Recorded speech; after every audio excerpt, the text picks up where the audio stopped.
There's an island in the middle of the Pacific Ocean that you are not allowed to visit. Not because it's private, not because of dangerous surf, because the United States government spent 40 years turning it into one of the most contaminated pieces of land on Earth. They tested nuclear weapons here. They stockpiled some of the most hazardous substances ever created.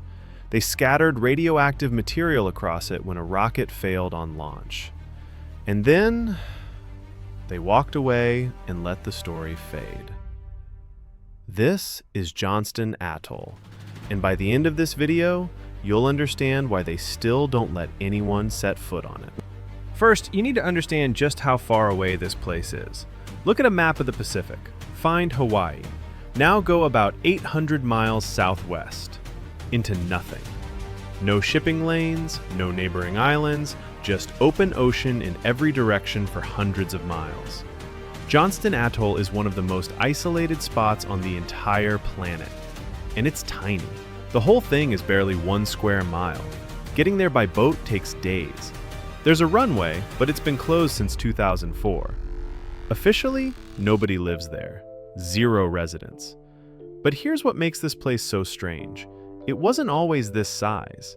The island you'd see today is mostly artificial. The US military took a natural reef of about 46 acres and dredged and filled it until it was over 600 acres, more than 10 times bigger. They built land out of the ocean. And they did all of that for one reason. They needed somewhere far away from everyone, somewhere nobody would ask questions. Because what they were about to do here, they couldn't do anywhere near people. It's 1962. The Cold War is at its peak, and the US is racing to test nuclear weapons before a treaty bans them from doing it in the atmosphere. So they picked Johnston Atoll. Remote, isolated, perfect. The operation was called Dominic, a series of 31 nuclear detonations across the Pacific that year, and Johnston Island was one of the main launch sites. Some weapons were dropped from planes near the atoll, but the truly extraordinary ones? They strapped nuclear warheads to rockets and launched them straight up to detonate high above the island. They wanted to see what a nuclear explosion at the edge of space would actually do. But here's what they don't put in the history books. The rockets didn't always work.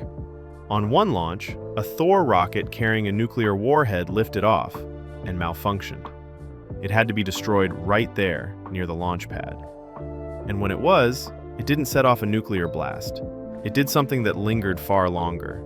It scattered radioactive plutonium across the launch area of Johnston Atoll. Plutonium, one of the most hazardous substances known to science, something that stays dangerous for tens of thousands of years, just spread across the ground. And that contamination? It never fully left. They eventually scraped up the worst of it and sealed it in a landfill on the island itself. But you cannot clean land like that. Not in your lifetime. Not in 100 lifetimes. And believe it or not, the nuclear tests weren't even the most concerning thing that happened here. Fast forward to 1971. The US has a massive stockpile of chemical weapons sitting on the island of Okinawa in Japan. And then there's a leak. An accident that harms more than 20 American servicemen. Japan is furious. They demand the US remove these weapons from their soil immediately. So, the military needs somewhere to put them. Somewhere remote. Somewhere nobody will complain. You already know where this is going. They shipped the entire arsenal to Johnston Atoll. And I need you to understand what was actually sitting on this 1 square mile island. Sarin, VX, mustard agent. Hundreds of thousands of rockets, bombs, and landmines packed with some of the most hazardous substances ever engineered. Let me put VX in perspective. It's a nerve agent so hazardous that an amount smaller than a single raindrop placed on the skin is considered dangerous to a person. Now imagine not a drop. Imagine over 800,000 pounds of it, plus more than 1 million pounds of sarin, plus hundreds of thousands of pounds of mustard agent. At its peak, this tiny island held roughly 6 to 7% of the entire United States chemical weapons stockpile. All of it, sitting in bunkers a few feet above sea level in the middle of the ocean on an island the public was never allowed near. And it just stayed there for decades. But eventually, the Cold War ended, and the US was left with a nightmare problem. How do you safely get rid of the most hazardous weapons ever made? You can't dump them in the ocean. You can't bury them. So, they came up with a plan almost as unsettling as the weapons themselves. Oh, and I skipped something.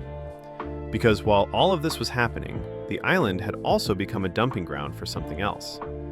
Agent Orange, the toxic defoliant sprayed across Vietnam during the war.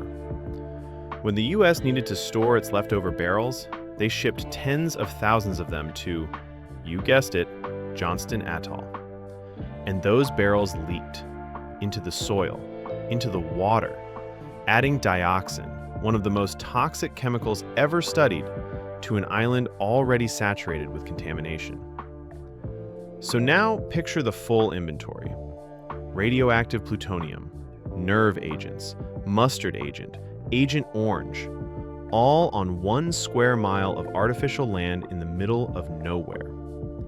And in the 1990s, they finally decided to destroy the chemical weapons by building an incinerator right there on the island and burning them. It was the first facility of its kind in America, and one by one, they fed the rockets and the bombs and the containers into the furnace.